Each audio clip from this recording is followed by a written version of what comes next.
Welcome back. Another day and another all-time high is what we are seeing in case of gold prices. Who better to discuss that with Philip Newman, MD Metal Focus. Philip, hi, thank you so much for joining in. And 2024 saw its own string of all-time highs. 2025 really seems to be building upon that. And with more cues really as a background, the one major conversation point clearly has been the US tariffs. What impact do you see of that on gold prices? Well, first of all, thank you for having me back, Manisha. It's good to be here. So I think there's a couple of factors. I think we are obviously seeing very large inflows into the CME vaults, so the COMEX vaults in the US. That really started after the election result, gathered pace or kicked off in December, and then really has ramped up in January and February. So that's had its own dynamic to play out. I think from a price point of view, I think the big play there has been the safe haven demand. We saw very strong safe haven demand last year, but that was really underpinned by the uncertainty, the crisis in the Middle East. This year, the safe haven is sort of from a trade standpoint, concerns about what tariffs Trump will introduce.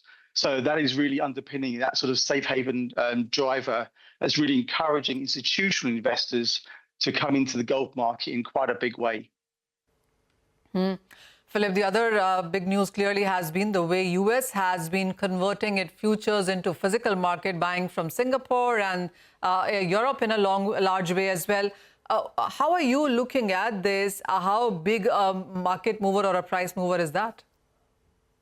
Well, you've had over 600 tons of gold taken into the CME vaults. If you compare where we were a few days ago with those levels at the time of the election result on the 20th of November. So that's created its own pinch points. You've seen gold lease rates really shooting up. That has created stresses for the gold markets. And to your point, in terms of where that's been attracting gold into New York, the largest flow has naturally come from London.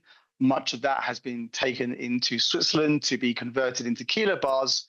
But to your point, we've certainly seen flows from other jurisdictions as well. So that has created some shortages in those markets. But I think a really important point, Manisha, is that we're not saying there's a shortage of gold in the market. It's just a question, is it in the right form, in the correct location? Absolutely. As we speak to you, Philip, it's almost 2950 on the screens when it comes to gold prices. So all-time highs yet again in a few minutes.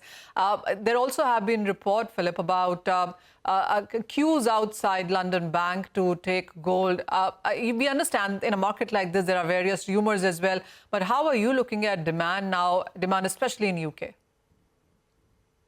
So I think if you're talking about pure retail demand, I think that has been quite mixed.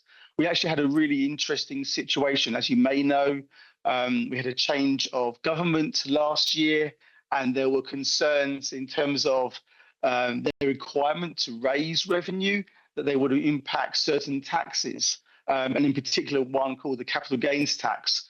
That led to a rush to buy certain products in the UK, which was CGT free. So that was a really interesting dynamic that played out.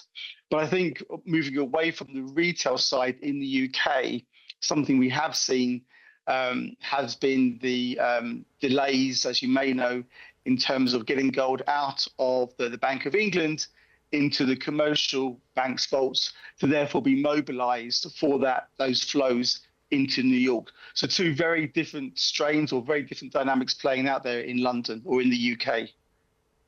Oh, well, absolutely. Philip, we do understand that much of this gold that is getting into US is for the Feb expiry, where major banks are delivering gold rather than closing their short positions. After Feb expiry, do you see gold prices get some sanity back, or with the kind of global uncertainties that we are dealing with, you are looking at gold prices continuing higher from here? 3,000, 3,200 are the next targets coming in. Yeah. I mean, I think, what's driving this, of course, is, as I mentioned earlier, the uncertainty about tariffs. Do we think we're going to get that certainty in the coming days or weeks? I think that is unlikely. It seems to be a starting bargaining tool for Trump. He feels he's had some success with that. So that suggests that will continue. If that continues, the uncertainty doesn't go away. And therefore, maybe the requirement to keep gold in the US carries on. I mean, will it carry on at the same pace that we've seen over the past couple of months? I think that's really hard to say, but I don't think it's necessarily going to stop. I think what you would say, though, is if there was clarity, and as unlikely as that seems in the short term, then maybe that reduces the requirement to have, that gold, or a lot of that gold in New York. And maybe at that point, we see some of that then return to London. But that does seem a way off for the time being. But I think while the uncertainty also persists, then, it looks like further upside is likely. $3,000 is just a heartbeat away now. I think at that point you could see a correction, you could see some profit taking, but maybe that will be temporary, and then maybe that upside then resumes after that. Shining bright is gold. But Hormuz, I just want to understand from Philip that after 3,000, does the world open up for 3,200, 3,500? What are we looking at on the higher side? Oh, gosh. I think what you would see, though, is I think there are people from a retail standpoint, again, speaking to my colleagues in Mumbai, where the retail investment hasn't been that great. There are, I think, people on the sidelines waiting for further upside. And we think the gold price now is about 86,000, give or take, excluding GST. I think the talk in the Mumbai market is they're waiting maybe for 100,000. That seems, I think, perhaps a bit of a stretch. But I think you will see significant levels of profit taking. I think even from a recycling standpoint, I think there could be heavy liquidations of jewelry.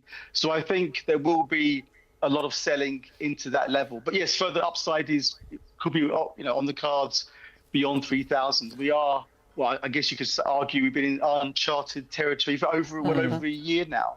So it is really quite dramatic and exciting to be living through.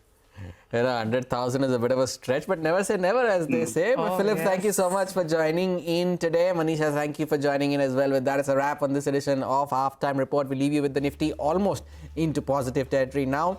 Business lunch for the next 30 minutes.